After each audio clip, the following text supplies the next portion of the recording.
ભુજના સ્વામિનારાયણ મંદિર ખાતે સંત સ્મૃતિ મહોત્સવની ઉજવણી અંતર્ગત ચાલી રહેલી 401 સમૂહ શ્રીમદ ભાગવત પારાયણનું મહાઆરતી સાથે સમાપન કરવામાં આવ્યું હતું। સતત 7 દિવસ સુધી હરિભક્તો ભગવાનની લીલા ચરિત્રો સાંભળવામાં લીન બન્યા હતા। કથા દરમિયાન આવતા વિવિધ પ્રસંગોની પણ ઉત્સાહભેર ઉજવણી કરવામાં આવી હતી। જ્યારે કથાના સમાપન વેળાએ મહાઆરતીનો કાર્યક્રમ યોજાયો હતો, જેને સાધુ સંતો સહિત બહોળી સંખ્યામાં હરિભક્તોએ લાભ લીધો હતો।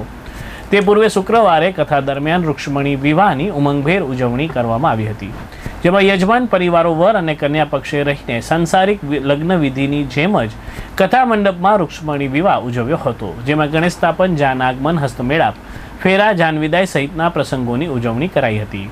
કથાના વક્તા શાસ્ત્રી સ્વામી શ્યામકૃષ્ણ દાસજી અને શાસ્ત્રી સ્વામી દેવવિહારી દાસજીએ કથાના સમાપન વેળાએ કૃષ્ણ અને સુદામાના પ્રસંગને વર્ણવ્યો હતો।